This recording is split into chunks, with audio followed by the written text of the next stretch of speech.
Hello, and welcome to another live stream with me. My name is Scott Claus. I'm going to be talking tonight about 2D animation. I'm currently a mentor at CG Spectrum College of Art and Animation, and uh, one of my specialties is 2D animation. I worked in the business for a long time and as a 2D person, and then I also worked in CG animation as a CG animation person for a long time. It depends on what your definition of long is. But anyway, I've done both 2D and CG animation. I've done a lot of other different kinds of animation as well. And I'm going to be talking tonight a little bit about what do you do when you have different styles that you have to pay attention to. What happens when you're responsible for doing animation in a style that is not necessarily your unique style, your special style. So that's going to be the topic tonight for anyone who might be interested. As always, if anybody happens to be lurking out there right now, I would love to know if you can actually hear me. That's a thing.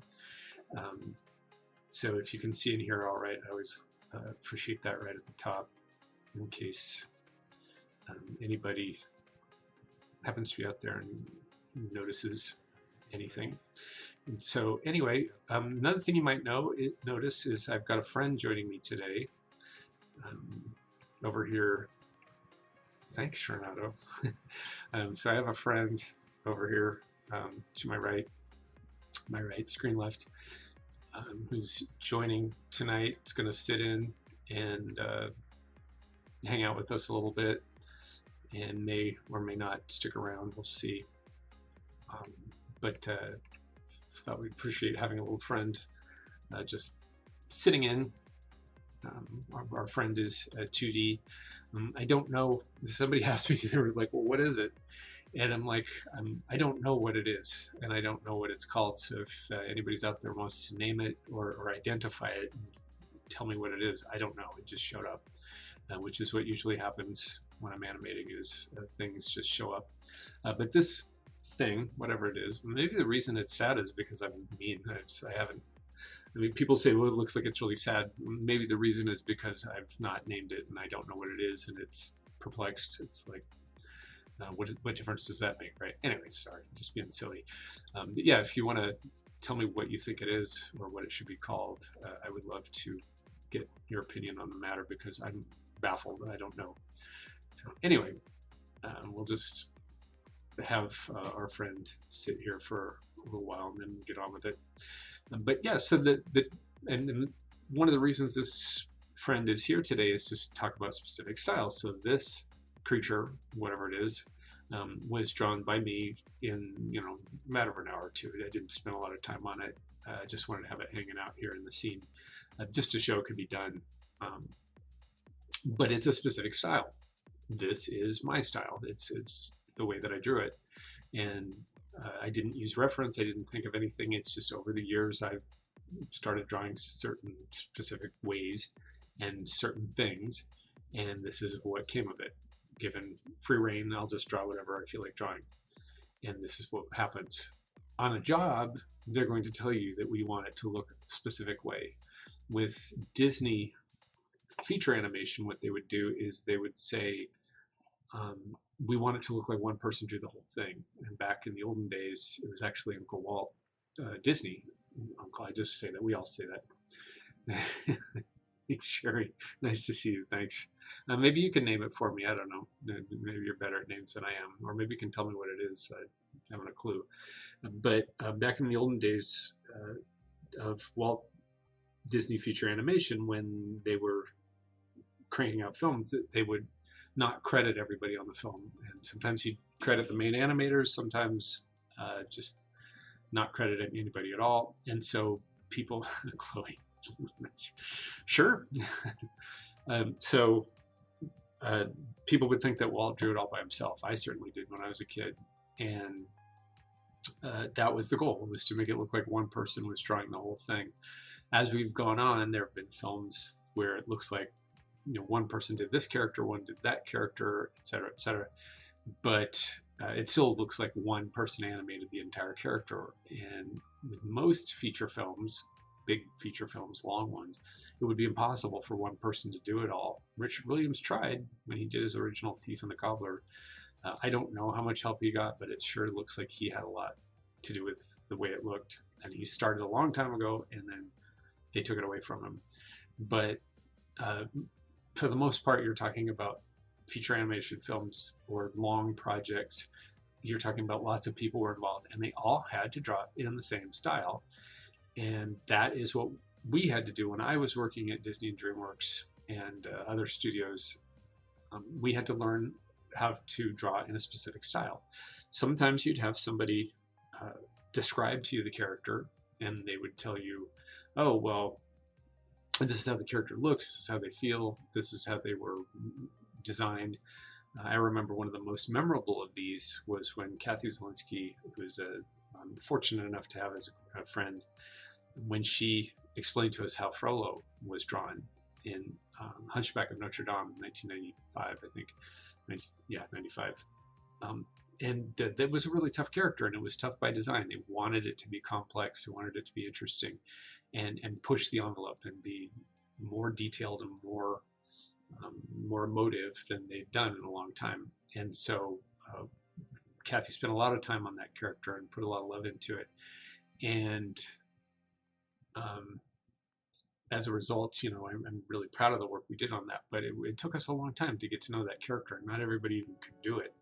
But we had to draw that style. And then I went immediately from that to Meg on Hercules, which was a very specific style that was unique in some ways to the animator who worked on her, which was Ken Duncan, who's another brilliant animator I'm fortunate enough to be pals with. But not only that, but it was a specific style of the film where everything looked like Greek columns and Greek vases and was very flat and designy, and sort of Gerald Scarfe. If you don't know who that is, he is a famous illustrator who sort of set the tone for a lot of the look of the film. And so we had to adapt. And then after I left Disney, I went and worked at DreamWorks, and that was a specific style, a little bit more European flavor, a little more of a fine art flavor to some of the work that they did initially. So my point with all this is that it's important that you understand that you can't always draw in your own style, and you have to get used to and understand how to draw in the style of whoever you happen to be working for or working with, if it's their project. So I'm going to talk a little bit about that today, and then draw in a specific style with a scene I've already prepared. So I'm not going to actually animate it. It's really difficult to animate while I'm yammering on and on. But I will continue to work on this scene and maybe even finish it off at some point. But I'll show you also how I did it, how I animated it, and reverse engineered a little bit. So if you want to animate in a specific style, now's your chance to learn about that a little bit.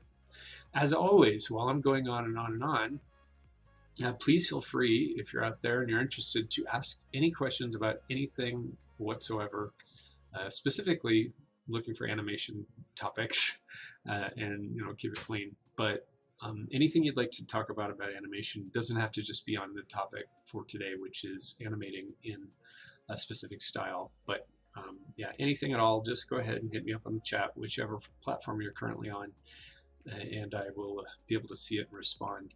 So for that, well, good. I'm glad, Sherry, that Chloe would like it. I'd be honored to have the character's name. And yes, I immortalized a cat on the back of one of the books I wrote with a photograph of a beautiful cat owned by one of my best friends to let me use it. So anyway, so thank you. So for now, we'll just temporarily call the thing Chloe, and we'll come back to this creature later and talk about it some more. All right, so what I'd like to do is start off by showing my work screen and showing you the scene that I'm currently working on. I'll just show it really quick and then talk about how I came up with it. So first off, here's what it is. This is Dirk the Daring. Well, I'll just clean up drawing. So this is what I'm going to clean it up tonight, make it look nice and pretty. But it's a scene with Dirk the Daring, done in the Don Bluth style of Dragon's Lair. And it's just a quick little action that I threw together of him Dirk fighting something, so I'll just play it. Just got to let it play through so you can see it at speed. First time through, it's just caching. So at least you get to see the drawings that way. So now, if I play it again, now it should play through at speed, or at least closer to speed. So there you go. So that's Dirk, the indefatigable, Dirk the daring, Dirk the little bit dumb. If you've ever seen the game or played it, or if you just know what this is, you know that Dirk is a little bit, how do we say it? He's just a little bit out to lunch. He's cross-eyed and a little clumsy, and he screams a lot. And if you've played the game, you probably see him get killed a lot because he is, as you're learning the game, he gets killed a lot. Anyway, so I wanted to do something in the specific style of this game, of this character. And so that's what I'm going to talk about a little bit today. So let's just hide that and hide this. And we'll talk a little bit about where do you start when you're talking about a style. First things first, if you're drawing in somebody else's style, that style exists. And in this case, Dirk certainly existed. He's been around for a while. And so that's how he looks in the game. And Don Bluth's style was strongly influenced by Milk Call. And you can see this style if you see the film Sword and Stone. So he was obviously very influenced by that and really liked it and replicated that. And for a lot of us, when I was in high school, when I first encountered this game, and I was just blown away. I was like, wow, you can really do not only a style like this, but as part of a game that you can play. The game wasn't all that exciting. It was basically if you hit the right button at the right time, it advances the cartoon. And so in terms of gameplay, I don't know it was that exciting, but it was satisfying. You know, it was a memorization game. It cost a lot. It was 50 cents a pop. And so I had to steal a lot of money from my parents, or better yet, I had to work hard to get allowance money from my parents so I could play the dang thing. But I got real good at it. I worked at it tirelessly until I was able to master the game. And in the meantime, looked at this style a lot. So I got to know this style really well based on playing it so much. So that's why I ended up doing a game play action for an animation scene later. So here's another picture of Dirk in all his glory. One of the nice things about this character I found was because they did this whole game in a bit of a rush, they cut corners and did things slapdash. You notice there are not a lot of slow moving holds with Dirk. He's always in motion. He's always doing something. And as a result, he changes a lot from scene to scene. He doesn't always look the same. But there is a sort of general Don Bluth style that came with this game that a lot of people in my generation had seen in Sword in the Stone. And I think another Bluth Disney film was the little short film played before movies. And then he did Secret of Nim, obviously, which was very in the Don Bluth style, taking what Milk Call and Disney had done and then pushing it even further. And then in Xanadu, there's an animated sequence in the film Xanadu that a lot of us animation geeks just, wow, oh, that's so cool. So by the time Dragon's Lair showed up, we were prepped for it. But not only was it the cool Bluth style, but it was sword and sorcery fantasy. Fantasy films were not done in the 80s, or if they were big flops. And so it was exciting to see somebody do something in the Don Bluth animation style that was sword and sorcery, dragons, monsters, and medieval. And it was a little bit tongue-in-cheek and a little sardonic, a little cynical. The way he gets killed and things is definitely not something you'd see in a Disney film. And a little bit adult, so that if you see the game, then you know that Princess Daphne is definitely not something that you would see in Disney style animation. So those were the inspiration that I found. Was a little bit adult, a little cynical, but definitely Disney-like, and then the sword and sorcery thing. And then the next thing you have to do is you have to come up with, well, how do they draw these characters? What did they just draw them? No, they had very specific rules for drawing them, and that's where model sheets come in. So leave that up. You can take a look at that for a bit. Well, hello there, Drawn Skull. Nice to see you again. Can I give you tips on how to come up with good ideas for animated TV shows and movies? I don't know, can I? That's a really good question. The bottom line is I've talked about this before, and I'm sure you've heard me say this about 1,000 times, but it never gets old, never can be said enough, which is you must pay attention to what's happening in the world, and you have to sort of cater to whatever is the zeitgeist at the moment. That doesn't mean that you copy the others, because if you copy them, that's all you're going to be, is a copy of a copy. But what you do is if we're living in a world where Spider-Verse was a hit, where I talked about this last week, Castlevania is a hit, or other things that were successful shows that got produced, it doesn't hurt to look at those and ask yourself, why were they popular? Why did anybody want to make that in the first place? Why did it become a hit? And what do people want to see that's like that? Going way back to Roger Rabbit, once that film came out, all of a sudden everybody wanted to do the crazy Bob Clampett, Tex Avery style. If you don't know what that is and you're interested in animation, you need to look it up immediately. Tex Avery and Bob Clampett, and look at what they did with exaggeration. There would be no Ren and Stimpy if it was not for those particular animators, animation directors, who just pushed exaggeration as far as it could go. So after Roger Rabbit, we got all these cartoon shorts, revamps of old TV shows and things like Yogi Bear and Flintstones done in this style. A lot of them by Chris Felucci Studios, who did Ren and Stimpy, who was a protege of Bakshi. And then Bob Camp, who took it over and made it what it was, and was the artist who made it what it was. And then they were successful. So you look at stuff that's successful and you go, well, what's successful about it?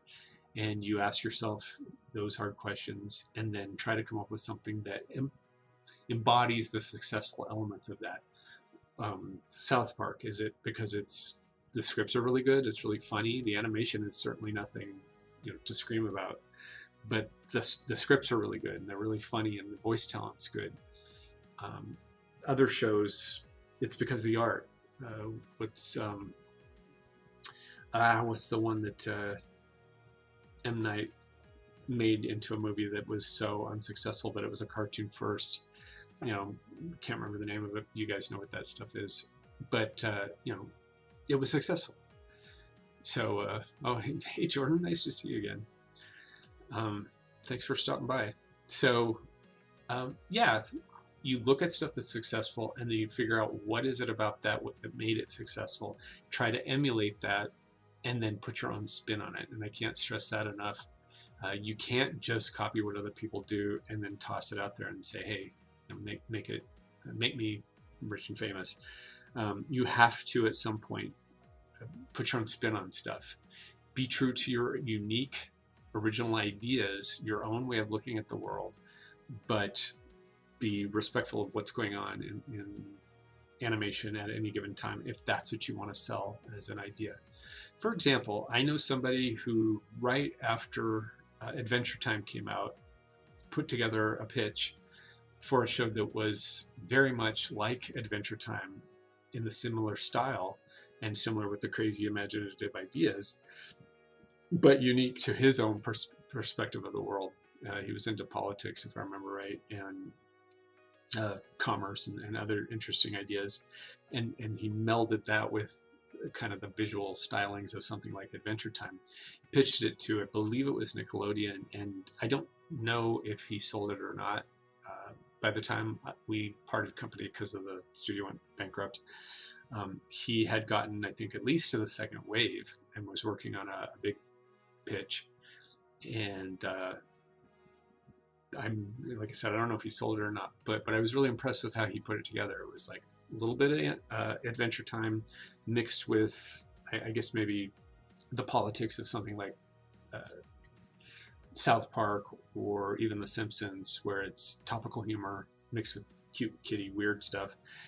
And he was able to pitch it, and I understand his pitch was very successful. So Again, I don't know if he sold it or not. We haven't talked about it since then, but he got real close.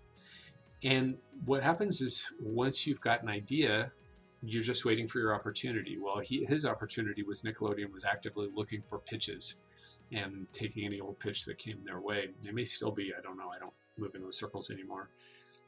But once they were ready for people to present pitches, he was ready with his idea and had it all mapped out. So those are some things you need to know when you're going to pitch is don't wait around. Put your pitch together now so that when the time comes, you can have your pitch ready and just go, bam, there it is. The problem is if you've pitched something that's kind of calling back to Adventure Time, well, that's been out for a really long time. People are probably tired of it. Even if they like it, they've seen it, they want something new. I can't say who pitched it, Jordan, but it was somebody that I worked with who pitched it to Nickelodeon and got pretty far with it. I don't know if he sold it or not. I kind of think he can't have, because I think I would have heard about it if he did. But I'm sure he's put other pitches together since. I've known people who pitched ideas and got them at least into development, which means they pay you. Doesn't mean they necessarily buy it, but they pay you to develop it further with them. So you just have to make sure you have a pitch ready of some kind. The rule, again, since you've asked, I'm just going to go off on this a little bit. The rule of thumb is you want to have 3 levels for your ideas. Do you know what it was called? No, I don't. And like I said, I'm pretty sure they didn't sell it because I think I would have heard of it by now if they had sold it. So I'm not sure. I tend to think that it probably got real close and they may have even developed it, but they didn't make a show out of it. So I have no clue what it's called. I know that my friend who's done Lucas the Spider, that last I heard at least, he was turning that into a show and had a production company. And I've said this a million times. I know you guys keep coming back and you've heard my stories. You're probably getting sick of this, but my friend who did Lucas the Spider, he just made it, put it on YouTube, got a gazillion hits, made a plushie, got even a million more hits based on that. And then now he is developing it into a show that I think was going into production in the fall, which is now.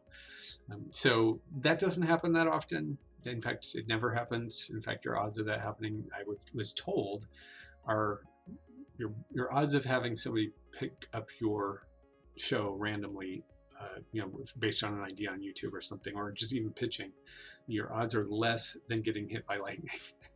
And then the same thing with selling a script in Hollywood. Your ideas are less likely to be picked up than it is that you'd be hit by lightning. That doesn't mean you shouldn't try it. Doesn't mean you can't do it. Doesn't mean it doesn't happen every day. There's a lot of people in this world. So you got to do your thing. It just means don't sit back on your laurels and go, I've got this one great idea and I'm going to pitch that one idea. And if it doesn't work, I'll not ever do it again. It means have 3 tiers of ideas. Some are the ideas that are strictly commercial, that you don't even care what happens to them. Somebody could steal them and big deal. 2 is the ideas that are commercial and viable, and you're keeping them a little bit more under wraps because you're saving them for when you have you actually have somebody's attention and they want to know, well, okay, what else you got? Well, I've also got this. And then your 3rd thing is that thing that you keep to yourself and you don't necessarily even share it at all. You maybe keep it to yourself forever. One of those that I remember distinctly was Robert Zemeckis did a film called Toys. You can look it up. It's a Robin Williams film. And that was his private baby. That was his thing that he had kept to himself for years and years, and then finally got an opportunity to go, okay, I want to make my dream project. This is my project. It came out, didn't do so well, wasn't critically well received. I know a lot of people who are fond of it now, but at the time it did not do so well. And that happens a lot with dream projects. You put your dream project out there and people go, what? Oof, yeah, no. And in general, most people need to have a producer or a director or somebody to kind of keep them in line and keep them from having complete control of their project. We all need a little bit of help. And so please don't be afraid to share your work with others and get critiques from it. And and get advice from people on how to make your stuff better, because everybody can make their stuff better. But yeah, so it's important to kind of keep those three tiers, because the one on top, the one that's just ideas, it's any old idea and who cares if somebody steal it. Well, those are the ones that are current with the times. So, ooh, Adventure Time is suddenly the hottest thing on the block. Well, I've got an Adventure Time pitch. It's just like that show, only a little bit different. Then Adventure Time's no longer the thing, and that somebody mentions Boondocks a lot. Then all of a sudden Boondocks is the hottest thing in town. Well, I've got something that's very much like Boondocks, only slightly different. I developed it, over the weekend. So you've got dozens of those ideas, so that when you do get a chance and they say to you, what else you got? Okay, the idea you came in here with, that you did all those drawings for, that's everything that's been pitched for, we're not really sold on that one. What else you got? Well, I've got this and this and this and this and this. If you don't like that, I've got something more serious. If you don't like serious, I got something more exaggerated.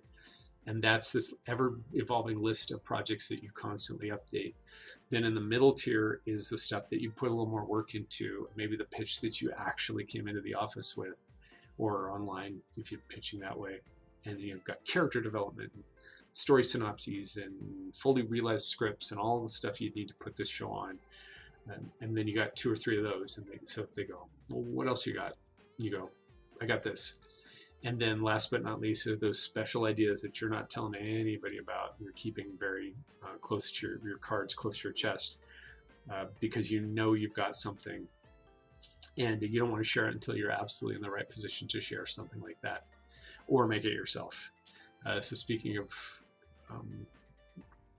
crowdfunding, Jordan, you've mentioned people are producing crowdfunded shows now.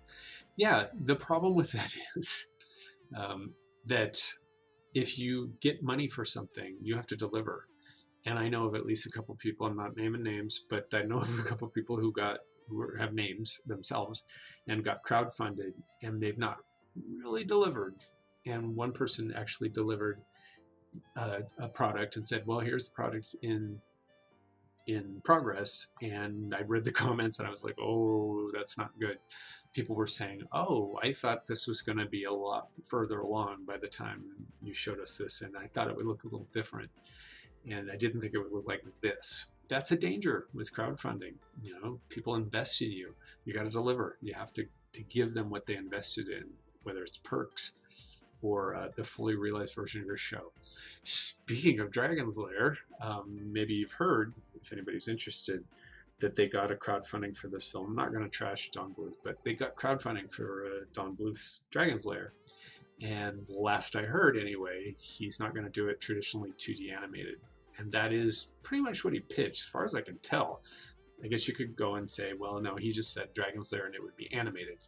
He didn't say it would be classically 2D animated the way that I'm going to do tonight. And I personally know some people who invested in it who are saying, but I didn't invest in a kind of Lion King CG animation live action hybrid. I invested in a classically 2D animated Disney style looking film. So you got to be careful with this stuff. You have to, if you're going to crowdfund something, you definitely have to be able to deliver, or people will be coming after you with pitchforks and torches and things. No, I don't know about that. But it's just something to think about. Try to pitch things the legitimate way if you can. Keep your eyes and ears open for whenever anybody is looking for concepts, and they are looking all the time. They're not trying to steal things from you. Don't get that thought out of your head. People are not out there to try and steal your idea. First of all, your idea is not nearly as good as you think it is. It's just your idea, and there are gazillion ideas, and most of them have all been done before. The Greeks and Romans did everything before us, and so your idea is as wonderful as it is. It's just your spin on an idea, which that part makes it original, and that part makes it unique. So even if you told Romeo and Juliet, I always say this in my story classes, if you told Romeo and Juliet by Shakespeare over and over, you'd do it in your way, and you'd concentrate on the things you like and cut out what you don't. And so don't waste a lot of time being original. Just be yourself, and in the end, that's what's going to sell you. If you can't do something that's in your own particular style. If you're copying someone else, you won't last. I've seen it again and again. So sell yourself, basically, if you're going to pitch a show, and then be prepared. Make sure that if you get an opportunity to pitch something to someone, you better be prepared, because you're not going to get a lot of those opportunities, and you don't want to waste them. So, you know, those are, since I was asked what are some ideas about you know, doing your own shows, how to come up with good ideas for animated TV shows and movies. Well, start with what you've seen and what you love, and then turn it into your own thing, and then develop it using that 3-tiered system that I told you. So, stuff that's casual, that you're just ideas. You can drop a million of them in 5 minutes. Then stuff that is a little closer to home, that you actually fully realize with production art and scripts and concepts and things.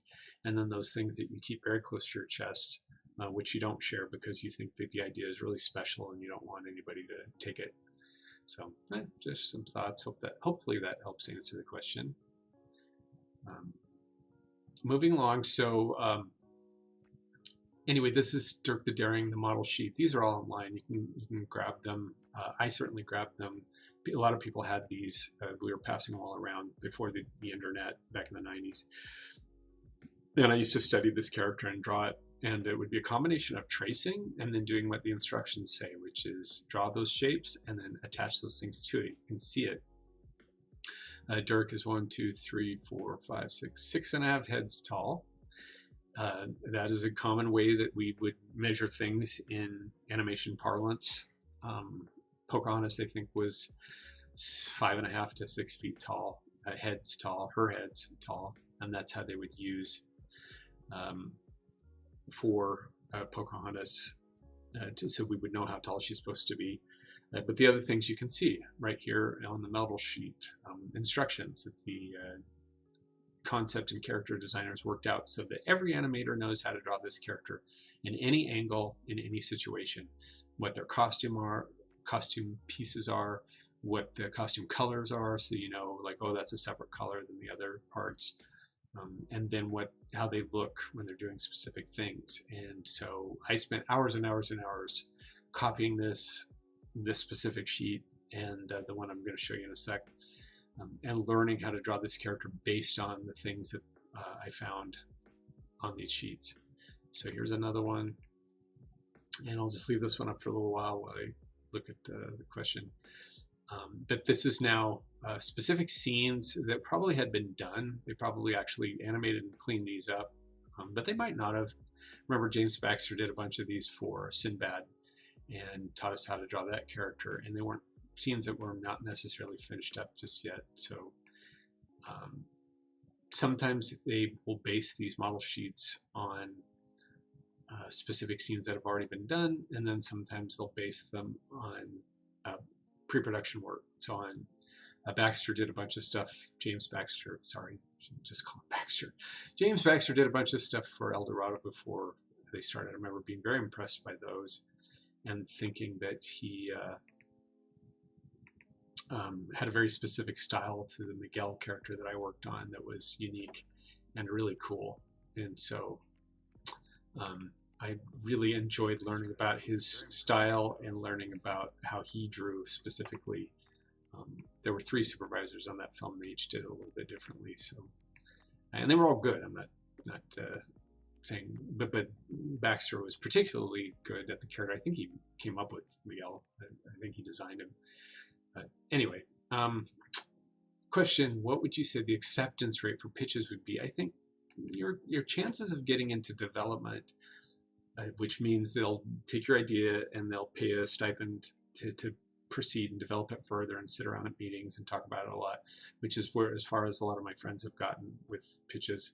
Not a lot, but some of my friends have pitched and gotten into roundtable conversations, and they pay you to come up with, you know, to flesh out the characters, flesh out the ideas, write a script or edit the script that you've got. And that's the development process. And they pay you to do that. And that's great. And I think, you know, like I said, my friends have gotten into development and been able to make some cash doing stuff like that. But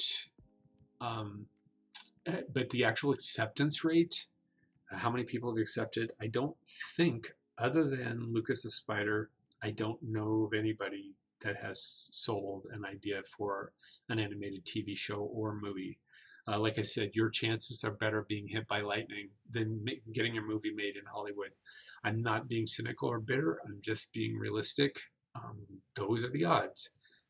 That doesn't stop thousands and thousands of people from coming into town every day and hoping to put their project out there. And it doesn't mean you should stop trying. It just means know what your odds are, know what you're up against, give it everything you got. Pitching isn't, oh, I have this cool idea and I'm just hoping somebody will pick it up because I'm special. You know, again, not to be cynical, I'm just saying, well, I hate these cliche phrases that I use all the time, and I hate them even as I say them, but bring your A game. You don't have a lot of options when you get an actual pitch to learn on the job. You need to be able to do it and sell it like nobody's business. And those are the people who've gotten shows sold. It helps to have a friend who's in the business who can get you in the door and put some pressure on whoever's going to be funding something to fund your projects instead of somebody else's. It helps if you're going to crowdfund things to have a following. What does that mean? That means you're constantly putting things up online, YouTube, wherever. I lost track of everything that's out there right now. And building up a following of people who like your stuff and will endorse you and give you likes and then get you advertising, which is how YouTube works. So building up a following so that you can walk into a pitch meeting and go, I've got all these people who currently are on my list of followers who will follow me to the ends of the earth. Make a show out of my stuff and they'll follow you there, and then you get the money as long as you invest in it, in the money on my end. See how it works. There's a misnomer out there, and I hate to be the one to be, popping the balloon, because I don't ever want to pop anybody's creative idea balloons and destroy their dreams. But there's this idea out there that you come up with an idea and then someone buys it, and it's just instantaneous. It's like, oh, I have this great idea. The only reason no one's bought it is because they just don't know about it yet. But as soon as somebody finds it, I'm just waiting for that lucky day when someone finds my idea, and then off we go. I found that happening a lot in the theater world when I was doing musicals, and there was this idea. People would even say to me, "There's like, oh, somebody really needs to see your show and put it on and take it to Broadway." I'm like, you're joking, right? I mean, even at the time, I knew going into shows, musicals, I'm like, that doesn't happen. That's not how it works at all. At best, you know people who know people, and you've proven yourself as a viable financial draw, and then you can coerce somebody to invest in a little part of it, and someone else. Sing for your supper. Just like Kickstarter, you got enough people to invest, now you've got the money, and then you have to deliver. Then you have to put it together, and then all those people, if they've invested in you, they get a piece of it. Like something like Broadway or film, big budget projects, or even low budget independently produced stuff. It's like all your backers, they get a piece of the action somehow. Why else would they do it? So you have to be able to convince them that you're a worthy investment, and that it's worth them putting their money into it, because they're going to get something back, or something out of it at least. So you see how it's important that you need to bring in your A game, that you need to bring in every available resource you have. I've got a following, and my great uncle is Steven Spielberg's cousin, or something like that. And then people sit back and they go, oh, okay. The worst thing that can happen, and the thing that happens all the time, is people go into pitch meetings unprepared, and the people sitting at the desk, they sit there and they look at you and they go, you just wasted my time because you didn't bring me your A game. You didn't bring me a built-in audience, or a viable idea that's based on other ideas, or something sustainable, or some other hook that I can take advantage of, like your great uncle's Spielberg or Scorsese or something. And so you've wasted my time, and I'm not going to see you again. I'm not going to let you pitch anymore. And that's it. And again, I'm not saying these things to be negative or sour. I'm saying when you get your chance, and anybody has the option to get a chance, everybody, Anybody who's out there listening right now has an option to get a pitch meeting, has a chance. Your chances are as good as anybody else. And I'm telling you, I've known dozens of people who pitched things and gotten close. They've gotten into development where they've actually, their project is being worked with the purpose of making it a film or a show or whatever. And I might have something up for auction pretty soon too. Somebody who's working on a project of mine. You know, you never know.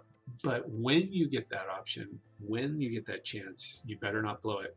And so practice now. Start practicing now, coming up with good pitches, good ideas.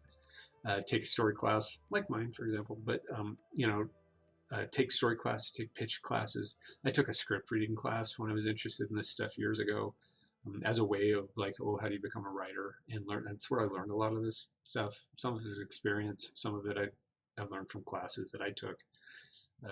But bring it, or don't bring it at all. Wait until you have all your stuff together before you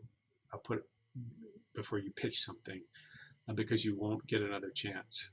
Once a couple people have seen your project and have said no to it, you're pretty much better off just dumping that idea and starting another one. How crushing would it be if that was that one that you held close to your heart, that you hadn't shown to anybody, that was your baby, you've been nurturing all these years, and then somebody, 2 or 3 studios go, yeah, no, we don't want to see that anymore. And then that's it.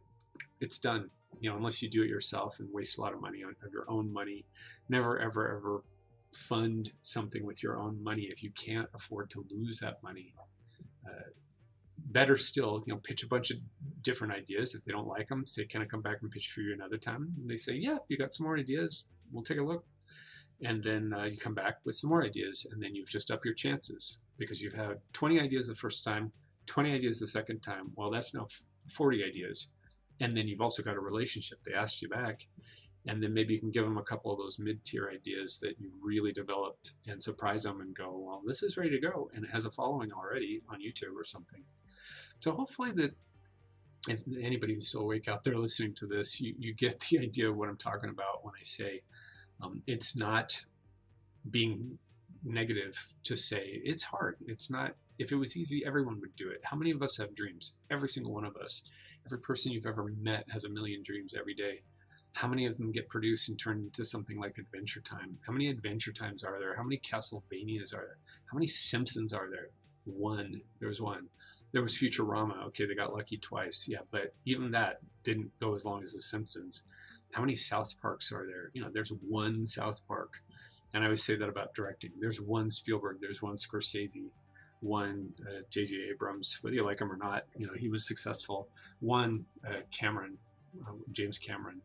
So if you're going to do it, if you're going to make your splash, if you want to be successful, then give it 100% at all times, or just do stuff on your own and have fun, and don't worry about being rich and famous. But just worry about having a really fun time doing this kinds of things that you love and loving the things that you do, which is my mantra.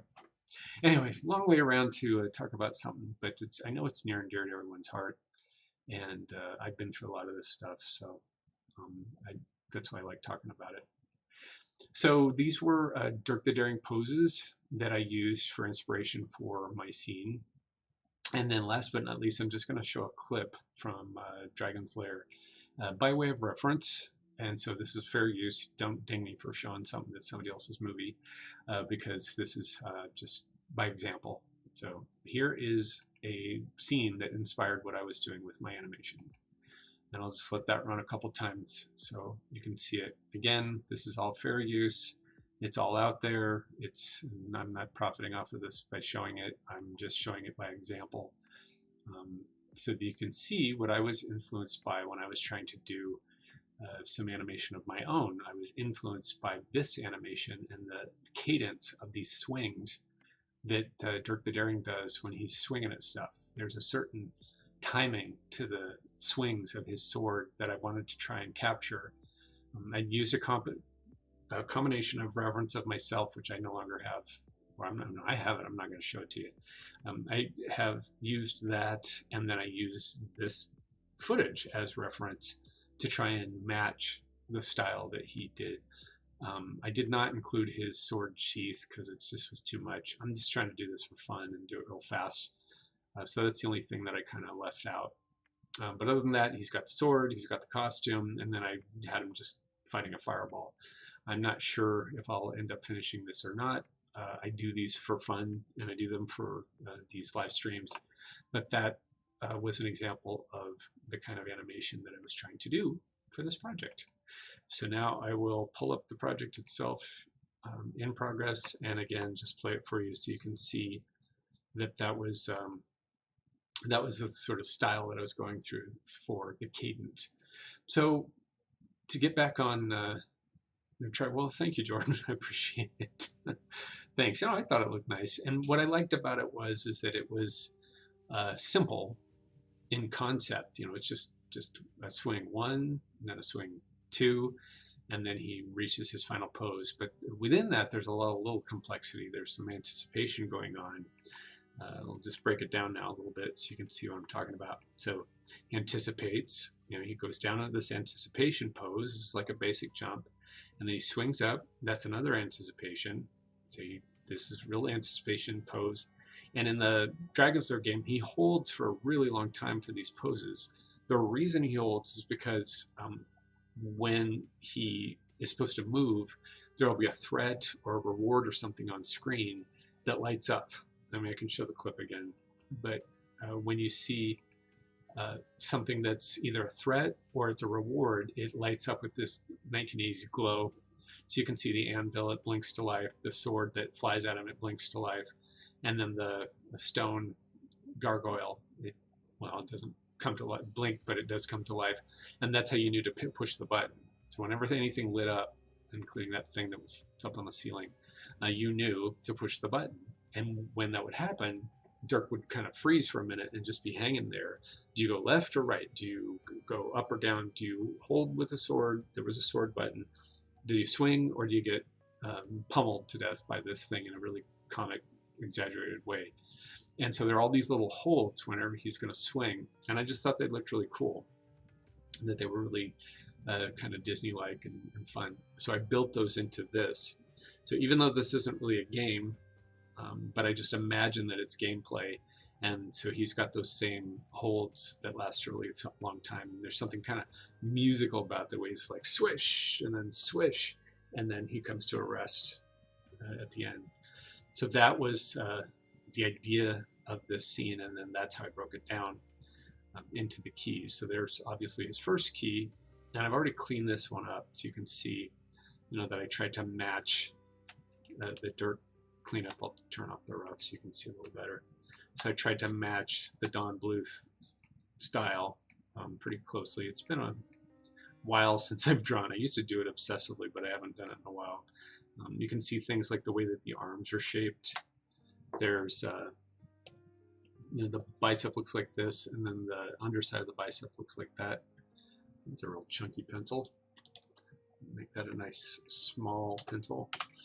And so his arms were kind of based on this idea, and then his lower arm is based on that idea. Kind of curves against curves, really, which is unusual. Usually you want to put straights against curves. If I was to draw this for my own style, I would probably do something a little more like that and build his arm up, because there's a bicep here, and then the tri is in the background, and then there's an elbow here, and then there's a lot of meat there.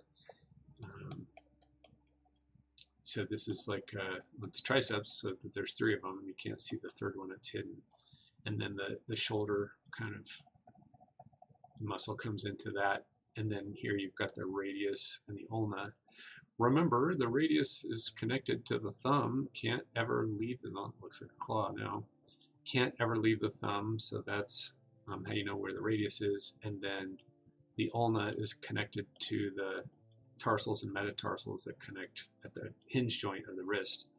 So that is represented with another muscle. So technically speaking, you'd probably have an arm that goes a little bit like this, and then a little bit like this, and you'd probably see a division there somewhere, and then this kind of inserts into the to the arm a little bit, and then there'd be a bicep, and maybe depending on how well developed your arms are, you'd see that kind of looks like a bird beak in the back of the arm, and then there'd be a shoulder. In a person who's fighting monsters with a sword all day, then it would probably be really well developed deltoids, which would then lead into the pecs, and on we go. So it'd look a little bit more like that.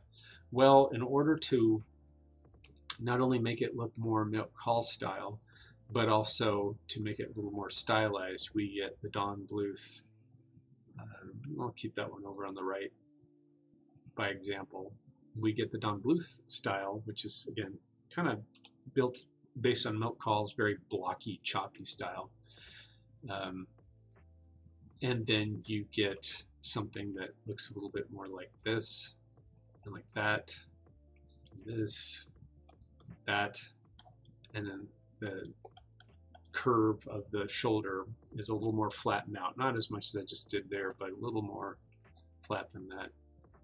Yeah, Jordan, you think that the curves on curves looks kind of trippy? Yeah, it's different, huh? It's a little bit of a different style, but it's if you go back and look at anything that Don Bluth did, they've always got this style.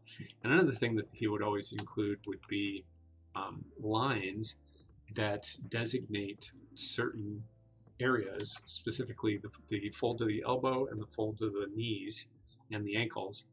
And he would always represent, well, still does, he's still around, but you know, this was 1984, a million years ago, 83.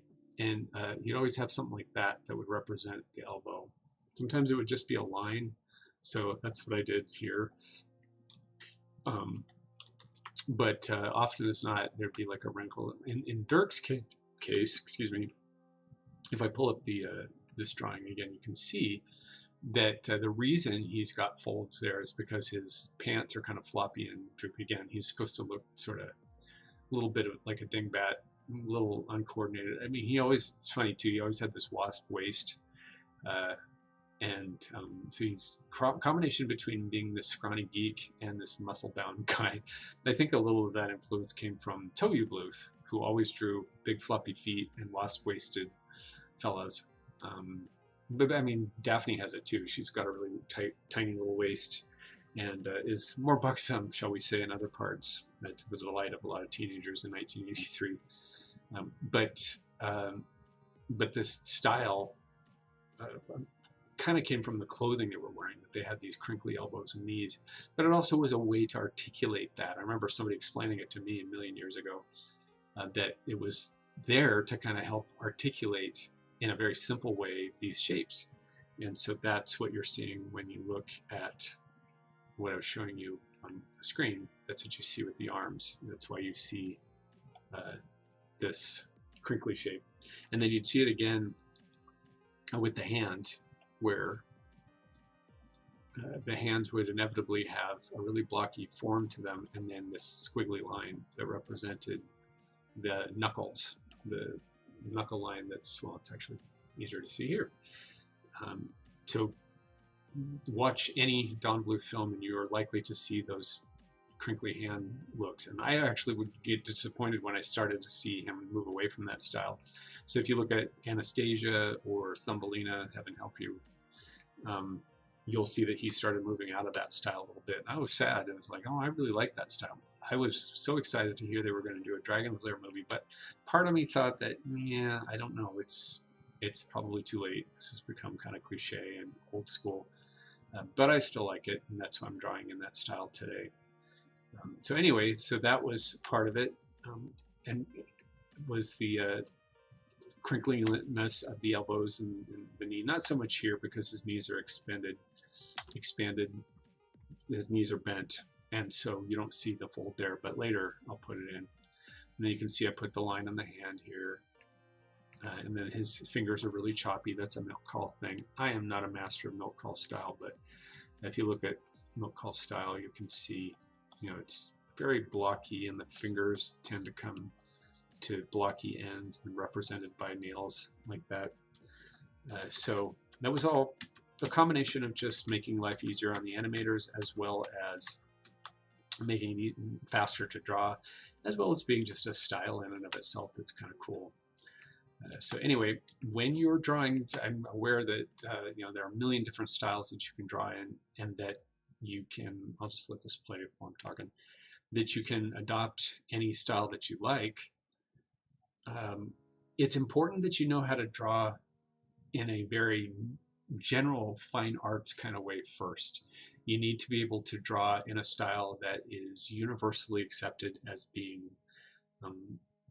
good with proportion, good with perspective, and that you have the ability to draw a bunch of different things. All too often, not a criticism because I did it too, but all too often what happens is people want to leap right into drawing in their specific style.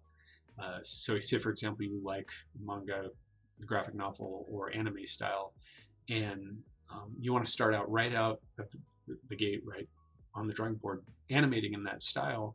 Well, the problem is you're not going to probably do a really wonderful job of it because you haven't learned fine arts necessarily. You haven't learned to draw things in any style and then apply a specific style to that animation. So to make it more simple, if you do a bouncing ball perfectly, a perfect bouncing ball exercise, well, then you can add things to it, like make it a fireball or make it something that has a face or legs or something. If you start out by making it a specific type of ball and you don't know how to animate properly, you're going to waste a lot of time animating the style and not just making animation that communicates effectively. Learn how to communicate effectively first using a sort of generic fine art style that respects proportion and perspective, and then apply the style that you like to it.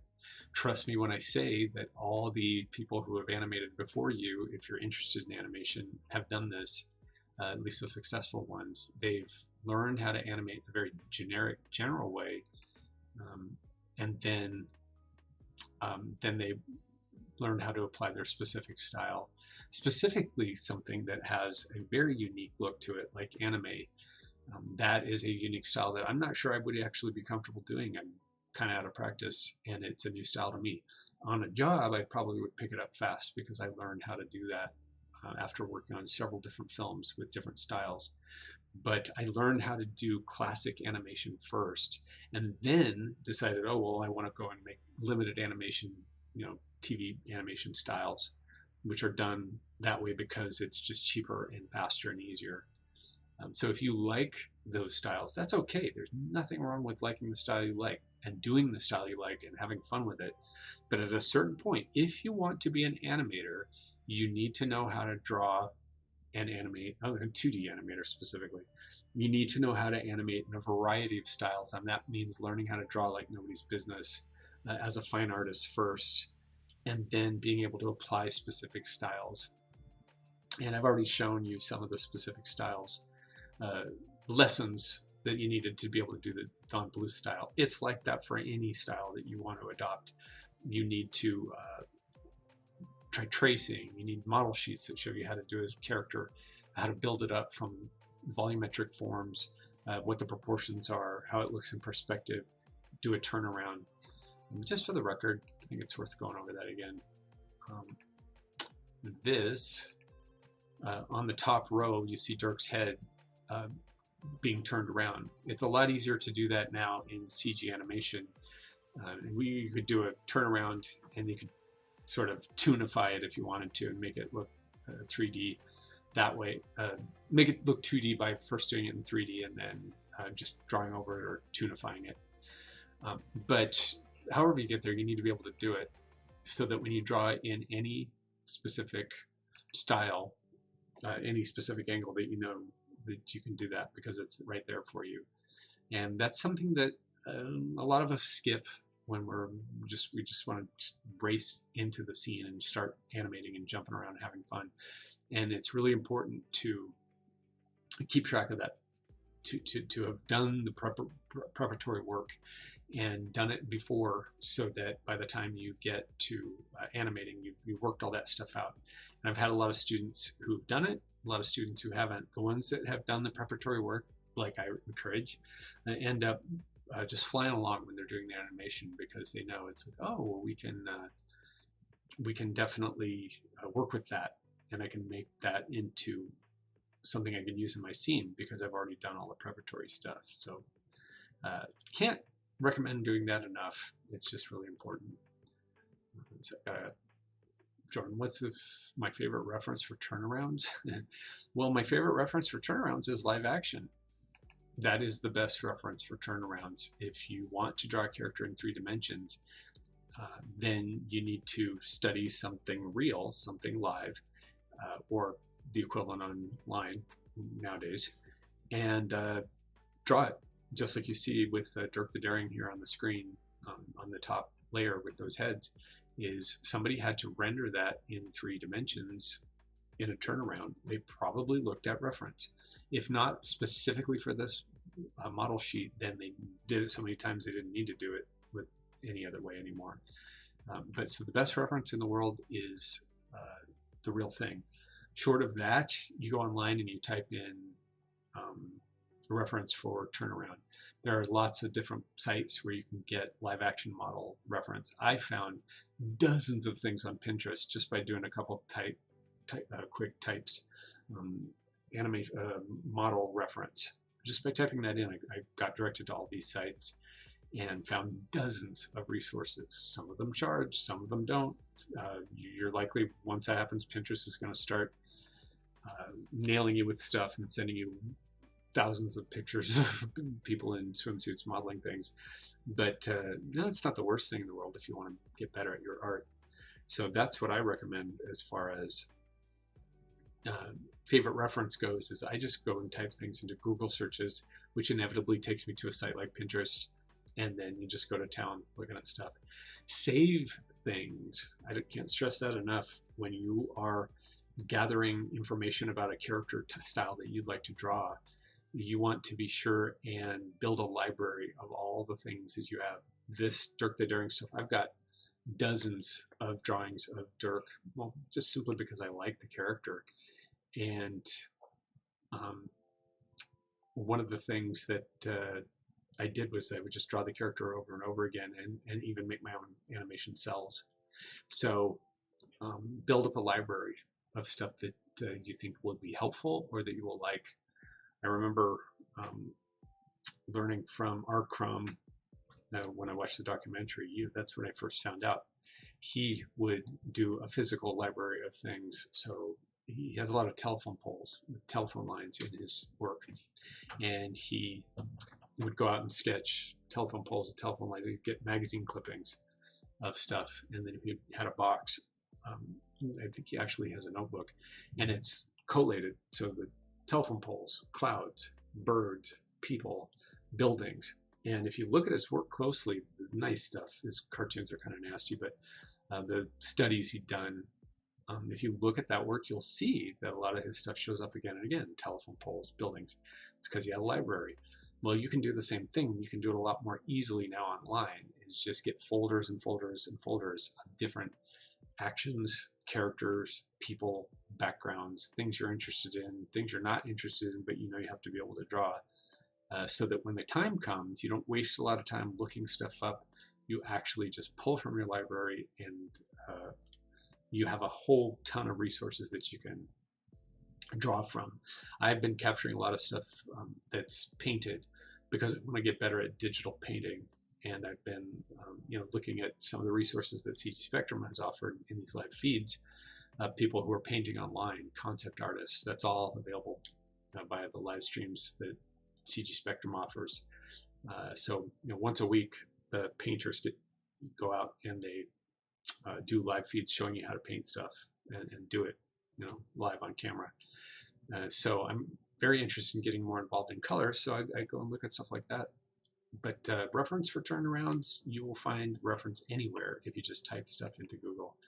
I speak from experience, and what a happy thing that is too. So that helps.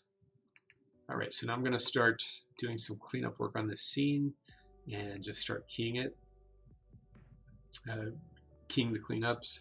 I can draw a lot of stuff from copy and paste, so I'm going to start with that, see how much I can get by using the cutter tool so that I don't have to wear myself out drawing things over and over and over again. I can just copy and paste them and then rearrange them and mess with them a little bit and get a complete drawing that way, and then just adjust things ever so slightly. As I always talk about, what I'm doing on this first pass is I'm doing the exact same thing that I did with the original keys, which is I'm using the key poses to start with, and then once I've got my key poses worked out, then I can start breaking it down further and further and making it look nicer and filling in more and more things with to make it look more smooth. But it all starts out with my initial keys, and the keys are just extreme poses. Whenever the character is going up to an apex or down to an apex, and just marking those and making sure that I'm using those as the starting point, and then everything else falls in line between. I'll show you what the keys are on this scene really quickly in just a moment. But first, I'll just adjust these shins so that they line up a little bit better. And that's one of the glorious things about being able to work in the digital world, is drawing this on paper meant having to literally go in and draw every single bit of this over and over and over again and make sure it was just right. I did that for a living for like 10 years or something. And with the digital world, you really just have to go in there and make sure you've drawn it at least once nicely, and then you can copy and paste the dang thing for the rest. So that's what I'm doing here. It's just adjusting these legs. I'm going to go through and do a few tweaks here and there, because if I do it too tightly, then it's not going to look organic. So if you see that ankle actually looks kind of weird, because it looks like his ankle is kind of morphing. Like the foot stays completely locked in place and then the ankle is broken. So I'm going to go and fix that in a minute, but I just want to get everything lined up first, and then once it's lined up, then I can make it look pretty. And I'm doing this rather slowly on camera because I'm on camera and I'm yammering away, but it's a pretty fast process when you do this when you're not on camera, and it goes pretty quickly, and the more you do it, the more you get into it, and pretty soon you're just flying along. At least, I mean, that's what most of my students say, is when they first start out with this, they're like, oh my goodness gracious me, it takes forever to do even one simple drawing, and I've got to do like 80 of them. Well, you get faster and faster the more you get into a groove. I always recommend, finding something interesting to listen to and getting lost in that and just having fun. All right, so the upper legs are looking all right. Now I just got to fix the shins. So one of the things to make this look a little bit nicer is I had him raise his foot. So I've got so many things for free on this. I'm going to go ahead and just draw in that last bit, finish it off. I'm being a little bit loose with this character because it was loose when they did it originally. Loose meaning I'm letting some things go. I don't need to make this a perfect cleanup because it's just for fun. But and I can get away with a lot because he's moving fast. But I don't want it to get too sloppy, so. And again, this would go a lot faster if I was offline, but what I don't do for you guys, ha ha ha. So I'm gonna move that crimp in his foot up a little bit and try to make it look like it's squishing. Your best bet is to either flip something or use the onion skin, sorry. So your best bet when you're doing this is you just want to constantly be flipping, or you want to use the onion skin. If you don't, then your stuff is going to look really stagnant and not quite right. So just make sure that you constantly are flipping stuff and that you are constantly looking at the onion skin. So here in the case of this fold, I'm just going to turn on the onion skin and look at what was there before, and then use that as a reference so that I can make this a little bit sort of tighter. fit with that bulge in his foot shape, and then make it work a little bit nicer, a little smoother, because I'm going to go in between, do in-betweens for all this stuff, so it better look good when I'm doing my keys, because if not, then it's going to follow through all the way down to the line and just get bigger and bigger. Eventually it'll look really messy and nasty, and we don't want that if I don't do really nice keys right from the start. So fix this up, fix that bulge, and then I'll probably do the same thing with this. I'm going to lift his foot up a little bit off the ground so that it doesn't look like his foot is locked in place.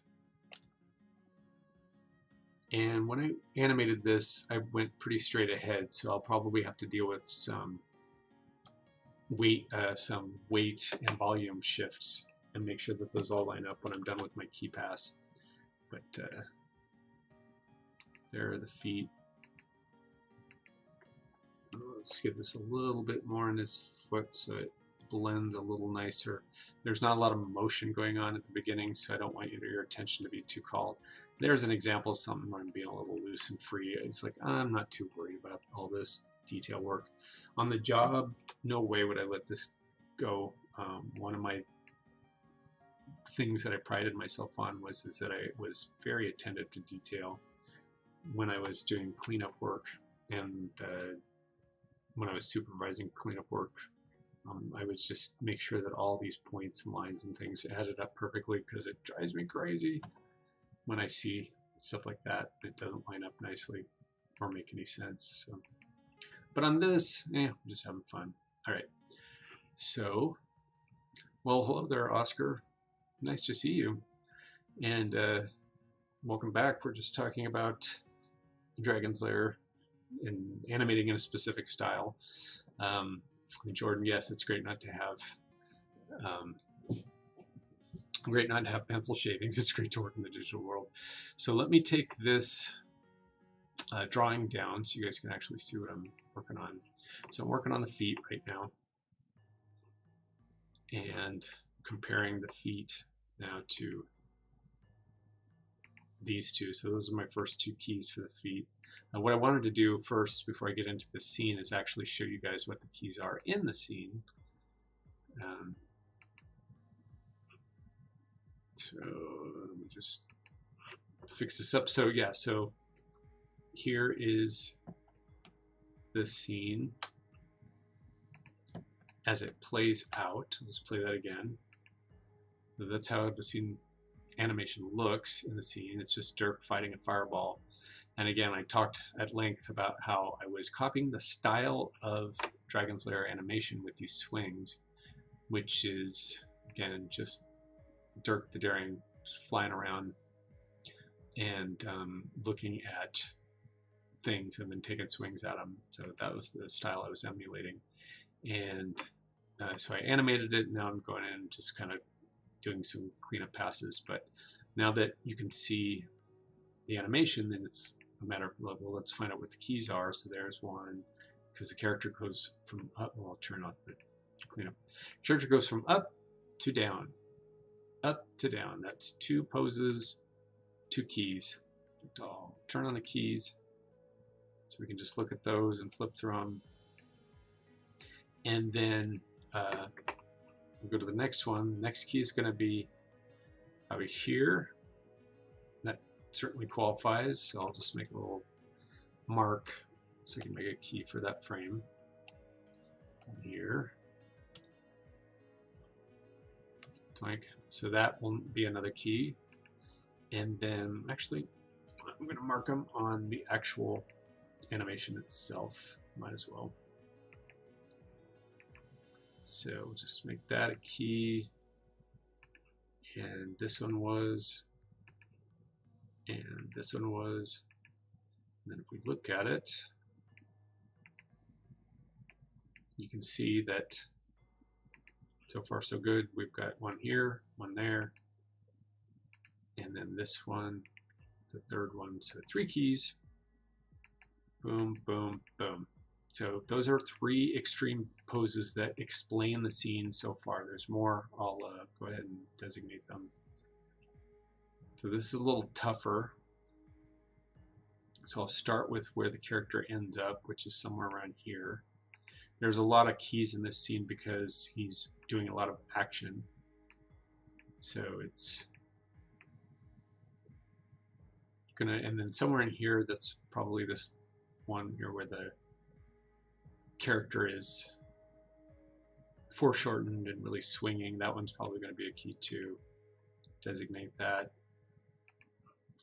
But again, there'll probably be a lot more than that as far as keys go, because this action is pretty wild. This one for sure is another one that's almost like a classic pose key, so mark that one. And that one where he's swinging, that's a real important one where he's reached his apex of his swing, so that's for sure a key. And this is how I do it, by the way. I mean, when I animated this, I actually did all this, but I didn't mark it yet, and so I'm marking it now for future reference. So when I go through and do the cleanup, I don't have to go to all this trouble again. Let's say that one is for sure a key because that's a real extreme pose.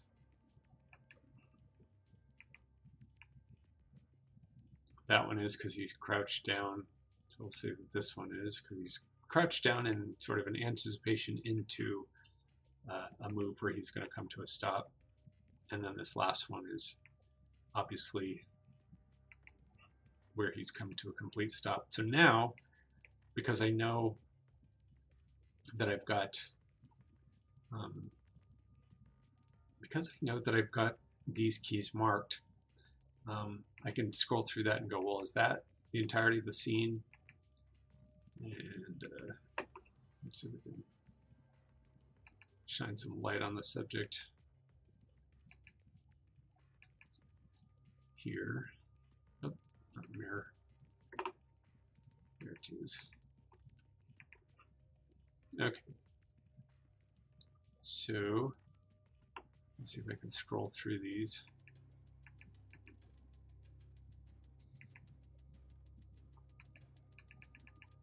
And I'm going to make specific drawings for each one. I'll make it a little bit easier. And then we'll just see, does this line up? Does it work? Or do I actually need more? And odds are I'm probably going to need a lot more than just these keys that I designated.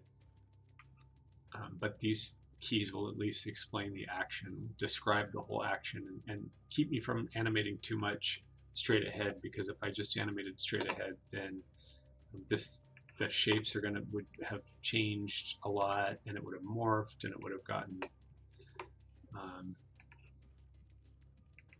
really mixed up if I went straight ahead with this. It's okay to, I think in a scene like this, it's okay to go straight ahead on the first pass, but once you tie it all down, you really need to be respectful of all the drawings in your scene and not just go for it. There's never a go for it in animation, just for the record. There's never a time when you're just playing, unless you're just doing it for fun. For the most part, you're always going to be doing a scene with very specific intent and purpose.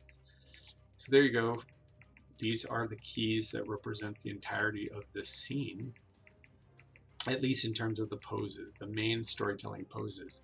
But that doesn't tell you what the action is. So these are just storytelling poses, but they're not telling you the specific action that's going to be involved. And so at that point, then I'd go in and I'd break this down further, and I'd add even more keys to it, and put keys in between the ones I've already got to see, well, what's missing. One main thing that was missing was this swing. So you can see here that was an important drawing to add, because that fleshes out the swing that goes from here to here to here. And then you can fill it in with drawings later, but if you don't have that actual arc in your key poses, it's not going to matter what you do from that point on. It's going to look real sloppy and not function as nicely as if you had planned it out like this. So same thing here. Is this a key? Might be. It might also just be a breakdown. I'll make it a key because, again, there's going to be a lot of keys in this scene. And breakdowns will just be whenever I'm going in between the major poses. And so far, all of these are really important poses to tell the story. That is a very important pose that I kind of missed. So that one is certainly a key.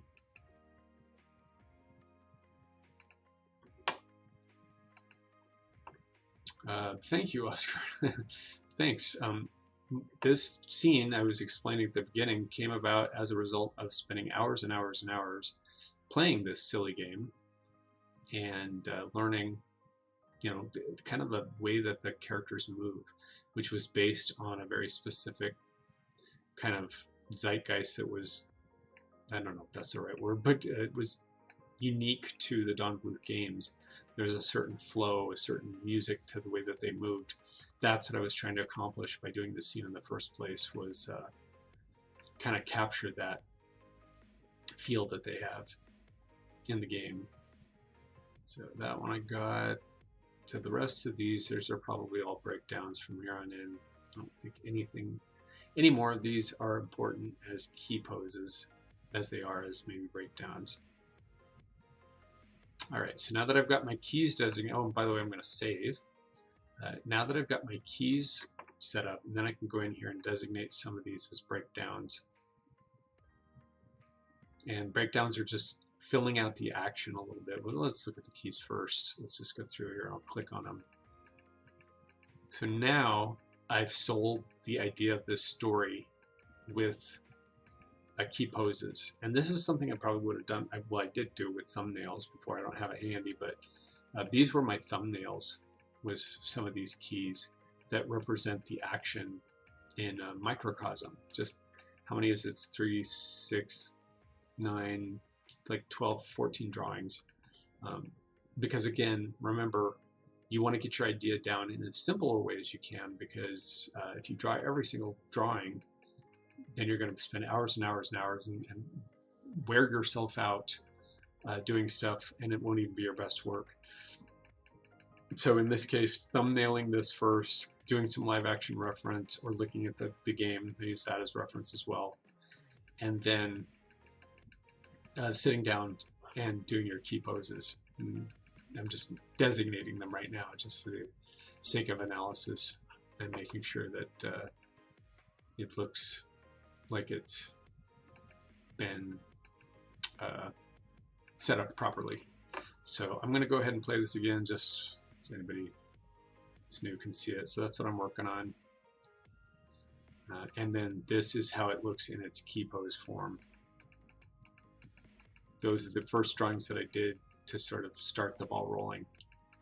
And then once I did those key poses, then I did the breakdowns, which I'll now designate so you can see how it looks with the breakdowns. By the time you're done with the breakdown pass, you really should be able to see the action clearly. There shouldn't be any question that your animation is already working pretty well. In this case, one of the things I added, the breakdown, was this secondary action of the sword starting to tilt down as he lifts it up. Swords are heavy, and so as he lifts it up, then the sword would kind of come down and he'd pull up. Thanks, you guys. You're very complimentary. Thanks, Jordan. Thank you, Oscar. And then here, fleshing out this arc. Pull this down a little bit so you can see it better. Fleshing out this arc so you can see the motion. You can see that I drew arc lines so I could kind of match where that arc is supposed to go on the actual drawings. But this is the place where I would place a breakdown. So just designate this as a breakdown. And moving on, all that stuff is just in betweens, so I don't have to worry about all that. It holds, so I'm going to designate this as a last drawing of the hold by creating a new drawing here. So I'll just make that a breakdown, but that just lets me know that he was held all this time and then starts moving again here. And then this, I may or may not have to add another drawing. In fact, I know I have to, because at some point we got to be able to see all this stuff. And you can also see that he kind of moves his body forward a little bit for the swing. So this one's definitely going to be another breakdown. Little secondary action. As a result of swinging so hard, his body pushes forward a little bit because the sword's heavy. And these, I'll probably end up putting another one in here somewhere. It probably counts, but we'll see how it looks before committing. And then about halfway between the two keys, so the next key is here, so somewhere about halfway through there's got to be another really fine drawing. It's probably this one. So that one's a nice breakdown. And then he lifts up his leg and he steps back. Got that designated as a key. Puts his foot on the ground. Whenever a character puts a foot on the ground, that is a surefire sign that you need to have a breakdown or a key or something in there eventually to make it obvious that the character's foot is on the ground, and going from up to down is a very quick move, so you need to have a drawing that represents that. And he goes really quickly from there to there. That looks like it's a pretty straight shot. No need to do an extra drawing for that. And what I'm looking at, while I'm doing this, just in case anybody's curious, is I'm looking at, persistence of vision. If I don't put these extra drawings in, it's going to look more choppy. But if I don't put enough of some of these drawings in, then it's not even going to look like animation. It's going to actually look so choppy that it doesn't even play as if it's all one character jumping around in the scene. So here's another breakdown. Then between here and there. So Oscar says, thumbnails are good. They make one get a good idea of what's rather than just going on animating without going through. Yep, yeah, absolutely. That is the point. Oscar is doing those thumbnails saves you time, it saves you energy. And you will need to do that also to show your boss, if you happen to have one. If you're working for somebody, they need to know that you're going in the right direction. You can't just promise that you are, you have to actually prove it. And so as many different things that you can do to come up with that can show your director what, or supervisor, whoever, how your scene's going to look, the better. And so thumbnails are an excellent way of saying, well, this was my idea. Now in the CG world, I talk about this all the time, and so I bring it up because that means, in the 2D world that's coming, some things may have changed. But in the CG world, we didn't use thumbnails as much because it was 3D, and you don't really know until you get into a scene whether or not it's going to look the way you want it to look when you get into the 3D environment. But in 2D, it's essential. You absolutely must thumbnail your scenes out and make them look your thumbnails as nice as they can, or you run the risk of finding out too late that your scene isn't working.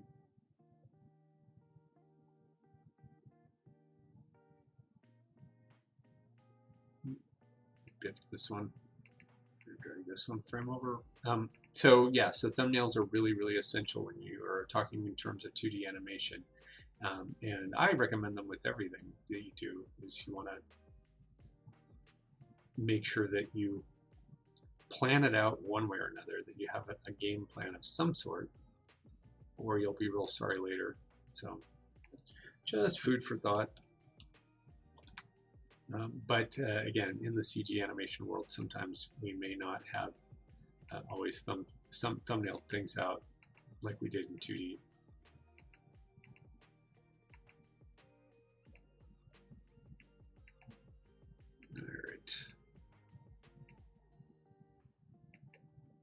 All right, so just a couple more of these, and then I'm going to play it and show you what it looks like in the key and breakdown phase. So I'm going to create a new drawing for this one, and then designate it as a key because that's a real important drawing, and then the rest of these should technically be breakdowns of a sort. So that's a breakdown because it's mostly halfway between the last two keys, but there's a little bit of funny stuff going on with the sword where the sword's dragging as it comes out. So I wanted to designate that as a breakdown. All right, let's look at this now with just the keys and the breakdowns. Let's just flip through it and see. And you ask yourself, well, does this represent the scene in total without having to do every single drawing? And I don't have the rough version, I just didn't include it this time, but when I first did this, it was very, very rough. It was not a level that you're looking at now, which is a tie-down pass, meaning it's not completely cleaned up. It's not, you know, final animation in the terms of that cleanup line, but it is definitely tied down enough so that me or someone else who was doing cleanup for me, if I was so lucky to have that, would be able to draw the character on model using my roughs and keep the spirit of the animation going, the look of it going, and make sure all the volumes and everything are tight while not losing the animation itself. So that's how it looks with the keys and the breakdowns. It is telling the entire story of this scene. The arcs are represented. I probably could put in one or two more. Let me just look at this. From here to here, it's missing something. So see how big a gap that is? When you're animating, you have to look at stuff like this and go, well, that's a really big gap. I can't leave that up to chance. I need to go in and fill in one more drawing here. And this section was probably on ones. And so I'll go in and put one more drawing and designate that a breakdown for my key and breakdown pass. And now when I flip through it, you can see that it represents that. Even playing it at this speed and just playing not all the drawings, you get a sense that, oh yeah, that's working. It looks smooth. All right, so play it again at speed. Oh, cool. Thank you. Glad you like it, Oscar. Glad to see that. And I'm not even talking about the fireball at this point. I would worry about the fireball on a separate pass. I already worked all that stuff out another time. If I keep going with this one, then I'll talk about the fireball another time. That's more in line with like effects animation for 2D, which is sort of a lost art. I don't think they're doing it so much anymore. But at some point, yeah, the fireball is easy to do. Much easier than doing a full character like this. So this character might take me a little while if I intend to clean it up to finish, which I kind of want to do because I think it's a fun little thing. But to do it fully fleshed out would take a very long time, and I'm not sure on these live streams if you guys want to sit and watch me clean something up for hours and hours. Not sure that that's the most exciting thing to watch, but yeah, we'll see. I also might spend some time doing it during the week if I have any time.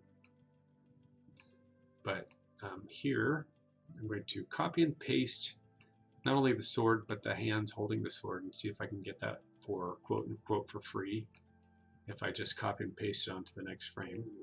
But now I know which frames to do because I've designated them as keys and breakdowns. So I'll do the keys first, and then I'll do the breakdown second.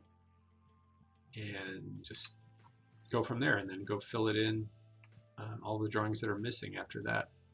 But hopefully you can get a lot of stuff from just copying and pasting things. You can see that the size of the hands changed a lot, and I'm going to see if I can keep any of that or if I'm just going to have to ditch it. You draw while listening, so ramble on. Oh, good. Well, I'm glad to hear that. I mean, my understanding with Twitch is that that is the case, as people are doing other things while this is going on, and that's why I kind of keep a rambling, running commentary. So if anybody is drawing out there or doing other things while they're watching or listening, you can go ahead and do that, and I'll just keep talking about stuff. And as always, you know, you guys are free to ask me about anything. We'll talk about any old thing that you guys like to hear about, if you've got anything specific that you want to discuss. But again, topic for today was basically, well, what do you do when you find yourself in a situation of working on a character that is in a style that you're not used to, or that you've never done before? Maybe it's even a style you like, but you just have never done it before. what do you do when you find yourself in that situation? So I talked a lot about this stuff at the beginning. I don't want to get too redundant and just keep going on and on about it. But I certainly am willing to talk about some of the high points if anybody's interested in hearing them again. So Hosky, animation takes a lot of time, but it's very satisfying. You get to see the final result. It gives you more joy than anything else. Yeah. I mean, well, and I've said this a lot, but it is kind of my credo, which is if you don't enjoy the process, you probably want to get into something else, because it is a slow process of recreating action frame by painful frame. If you don't have fun while you're doing it, then you probably want to find another medium to do it with, because it takes a long time. And the rewards are, like you just said, you get to see your work finished off to completion. And then you go, yay, and then maybe you share it with other people and they go, oh, that's cool. What else do you have that's cool? I want to look at other cool things. And you're just like, well, but no, I spent hours and hours and hours on that. And people go, oh, wow, good for you. So you can't rely on the validation of other people. You just got to do it because you love doing it. If you're doing it for validation, you will probably be disappointed and you'll probably stop. So, but you know, there's nothing wrong with getting praise. There's nothing wrong with people telling you that your stuff's wonderful and they're really thrilled with what you did. And you know, who doesn't like that? That's a wonderful thing when it happens. Just as an artist, maybe if you figured it out already, if you do other things with your art, that it isn't always guaranteed. You're not always guaranteed that you're going to get praise for your work. So you have to do it for other reasons. And one of those reasons is you do it because you just love it. It's just something you love to spend your time drawing, and you love to spend your time animating, or whatever it is that floats your boat. Yeah, that's a really good point. Yeah, I think it's worth it. A lot of people I know think it's worth it, but it has to be worth it to you.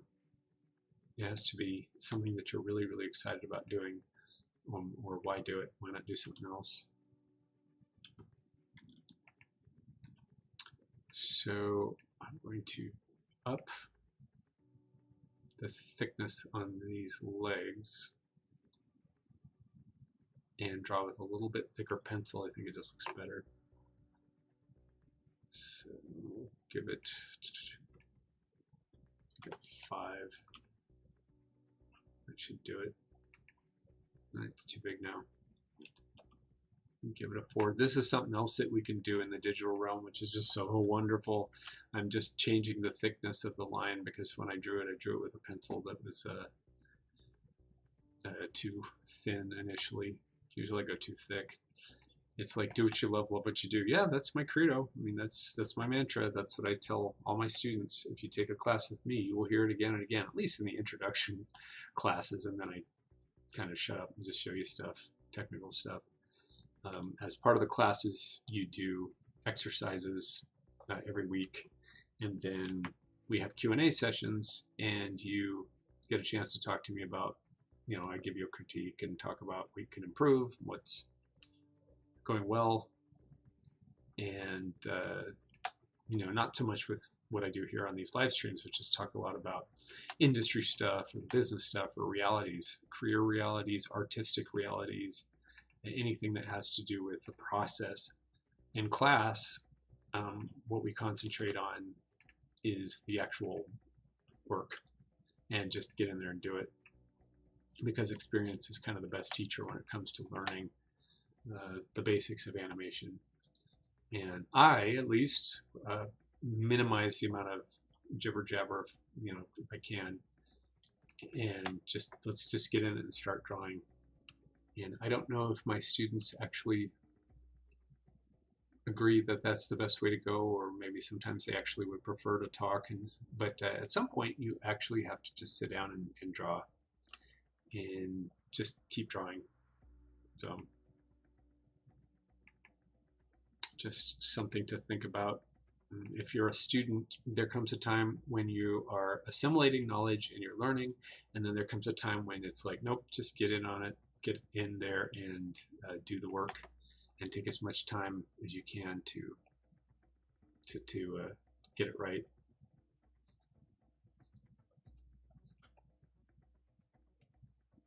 So I am drawing Dirk's hands in that animation style, the Don Bluth style. I'm being very loose, as I said. I'll probably go back and fix this up when I'm not online. That's just always a thing. And then also too, you can fix all this stuff later. Once you see whether or not it's working, you can go in and you can fix up your work, make it better, make it worse in some cases.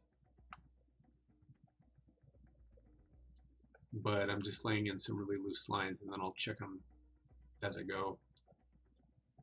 One of the things that's important to do when you're doing cleanup work is you don't want to get too detailed right off the bat. You want to be a little bit loose, because if you're in there and you're just finagling with each detail, you're going to find that it just goes so slowly. It takes so long. And so at a certain point, you want to just draw and have fun and then go back and correct it later. So that's kind of what I'm doing right now. I'm on the stream. We got about 15 minutes left. So I'm just going to work on some of these cleanup drawings for the remainder of the time today. And then I'll just, in a few minutes, I'll review everything and talk about what we were discussing today and just review it all. But be a great time if you have any questions or thoughts or concerns about anything at all. Now's a really good time to ask. Well, we've got about 15 minutes to go.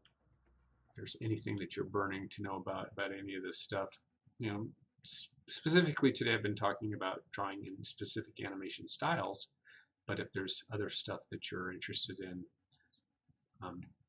you can also check back and look at the other streams if you're really all that interested in. If you like, if you happen to like the sound of my voice and you're interested in listening to me rant on and on more about this stuff, I've done several streams. You may notice this is number 14.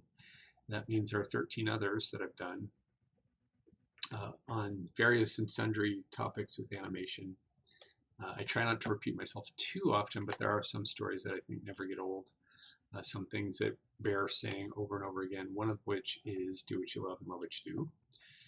And the other one is if you don't succeed, try and try again, and keep trying until they're so sick of you they give you a job. That's something that I say a lot when I'm teaching my classes is I don't know anybody who's moved into a cardboard box other than by choice. And there are people I've known who moved into boxes because they wanted to. For the rest of the people I know, doing what you love and loving what you do just means you just don't stop doing it. And that really is the essence of that phrase is, people say, well, but I had to take a job to pay the rent because I was down on my last dollar. Well, guess what? I've been there. I've been that person.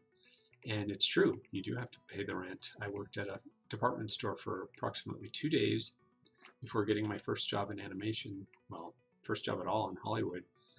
And I took the job because I wanted to stay in Hollywood. I wanted to get a job in Hollywood doing what I love to do.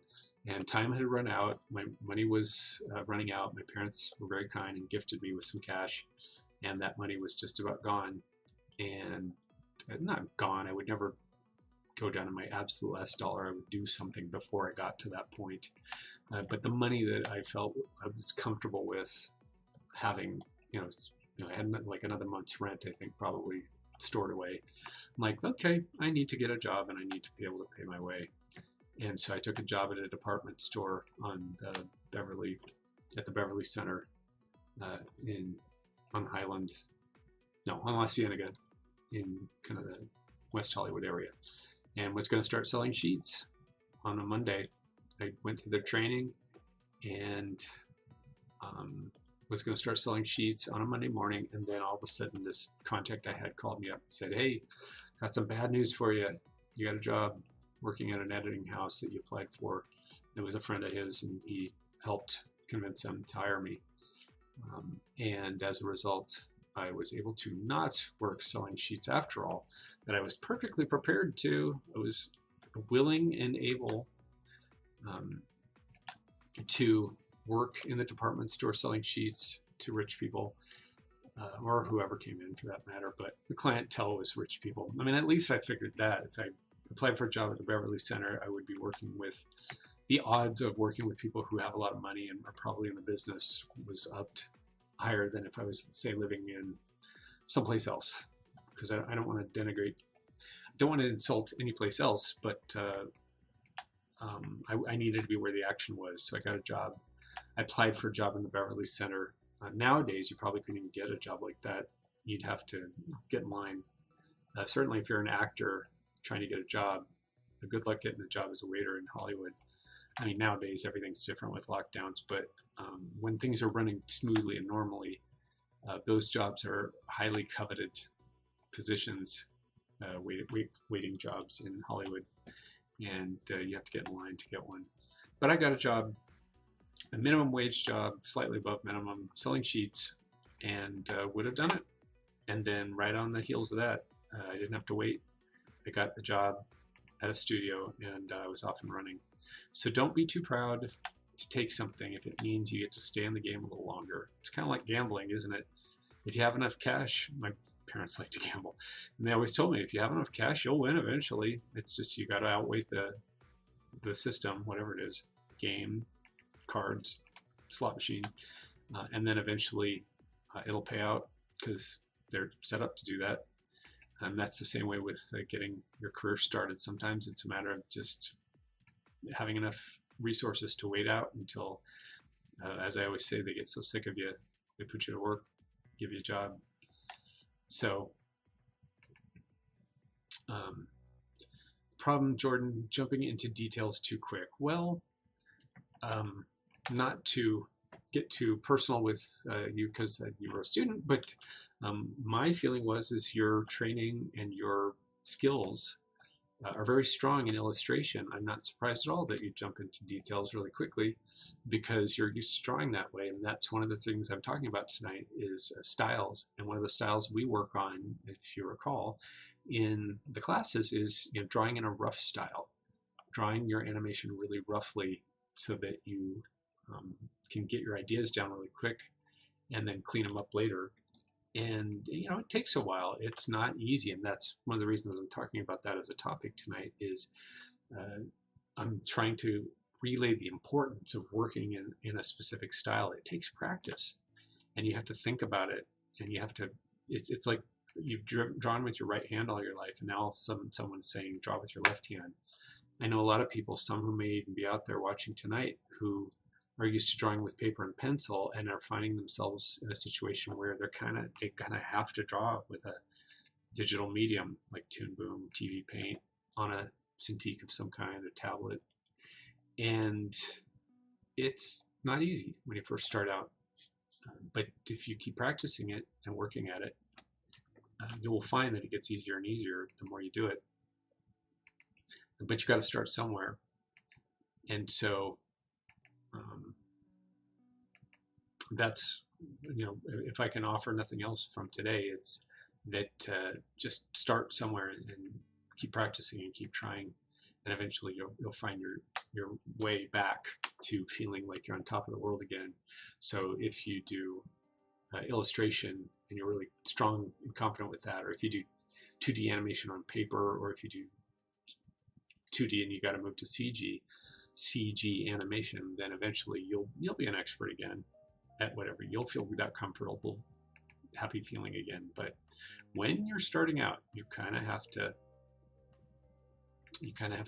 feel uncomfortable for a little bit. It's just part of the process, and everyone goes through it. And it's okay to admit that you feel uncomfortable when you're first starting out, and just get used to it and learn. And that's part of the thing I always say in my classes is you didn't come here to knock it out of the park right out of the gate. You came here to fail a lot. And it isn't until you fail a lot that you start to succeed. And so failure isn't really a bad thing.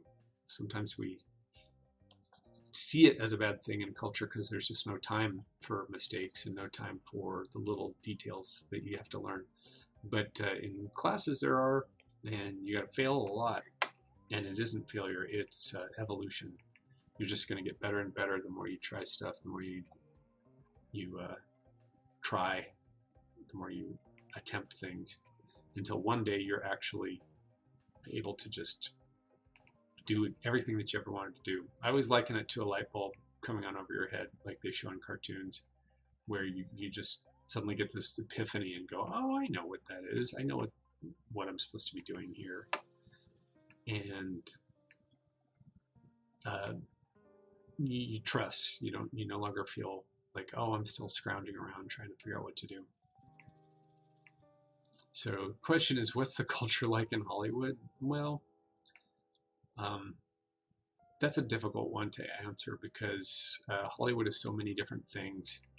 It is a physical place where people live, and they don't even work in showbiz or anything. And it's a mindset.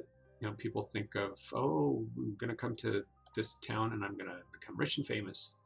Or it can also be a place where a lot of people in the industry just simply work. I was amazed when I first got into town and started working in Hollywood at an editing house, working on commercials.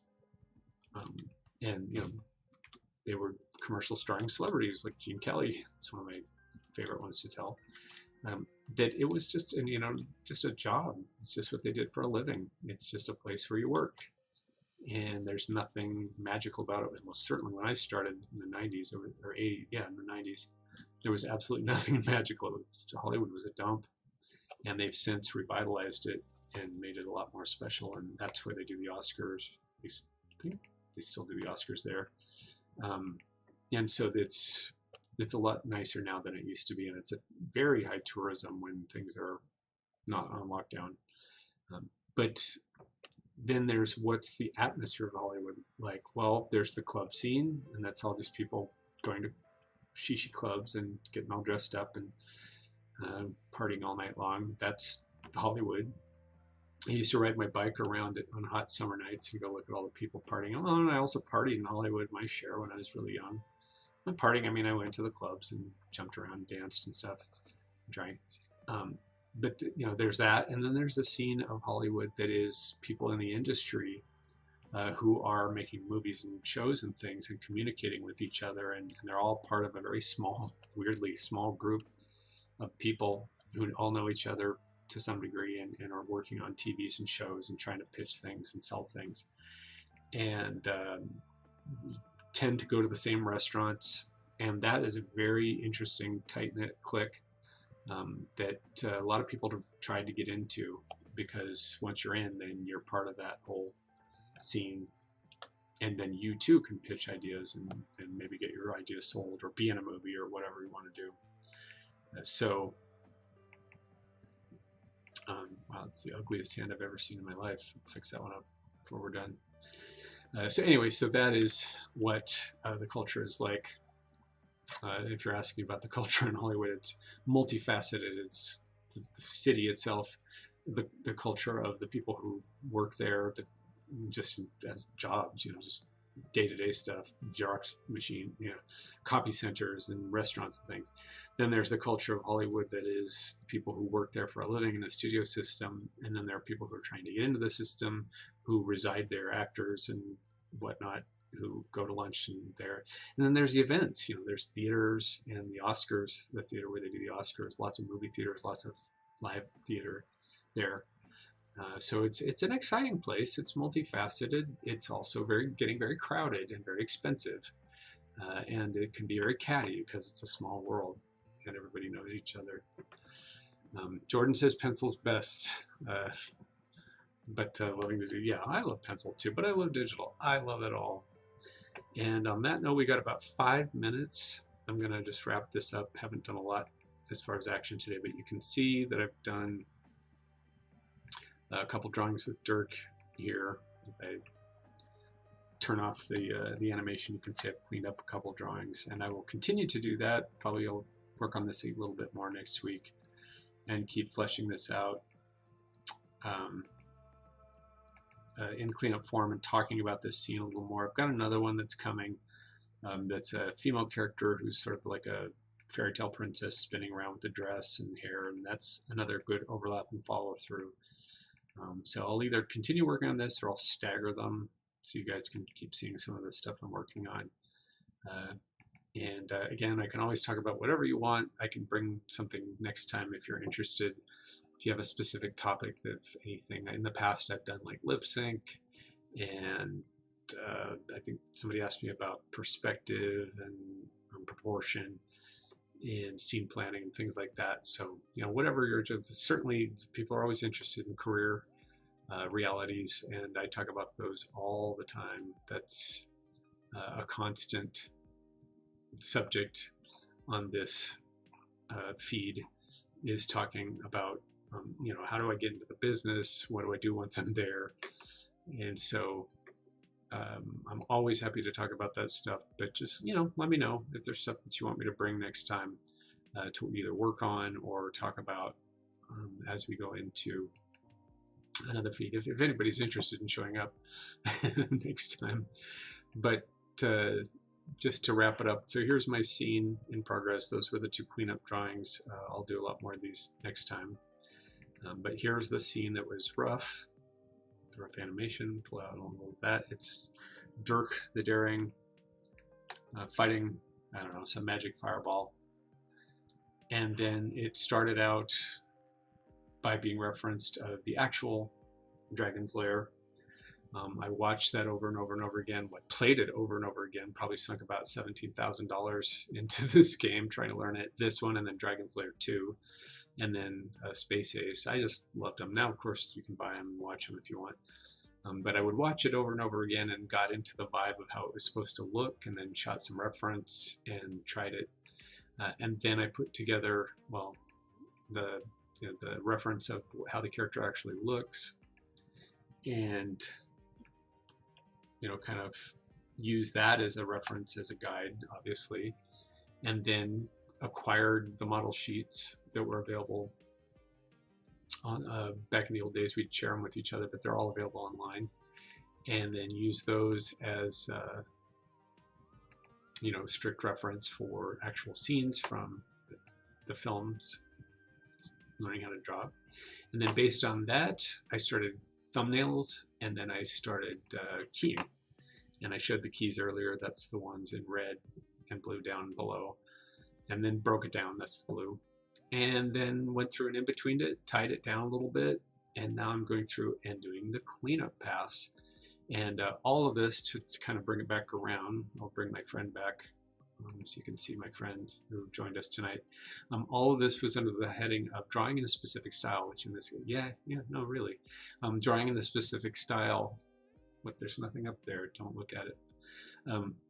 But drawing in a very specific style, which in this case with the blue style, there's nothing down there either, don't worry.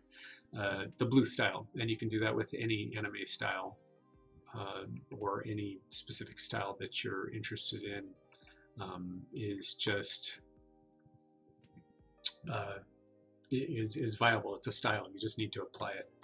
And John Skull, writing stories for animated shows and movies just in case. That's the spirit. Keep doing it, and keep doing it and doing it. And then when you get a pitch, we decided, Jordan, the purple thing is called Chloe. I don't know what it is. If you know what it is, please tell me. It's been sitting here all night watching me, and it makes me nervous. Nah, it's just something I drew. A friend named it Chloe. You can name it whatever you want. Yeah, just make sure that you have something prepared to John Skull, and then when you get your chance, then you're ready. And you can pitch your project, and if they don't like it, pitch another one. If they don't like that, pitch another one, and just keep going. And eventually you will find that they will, they'll give in. And that's kind of half of what it is in this world. All right, gotta go. You guys have been fun and wonderful. Thank you for the comments. Always great to see you, Jordan and John Skull and Oscar and anyone else who is lurking tonight, Sherry, Renato, obviously. And hope to see you again next time or in the future. Have a great night. Have a great week. I'm here every week at this time. And we'll just see you next time. Thanks for joining. All right.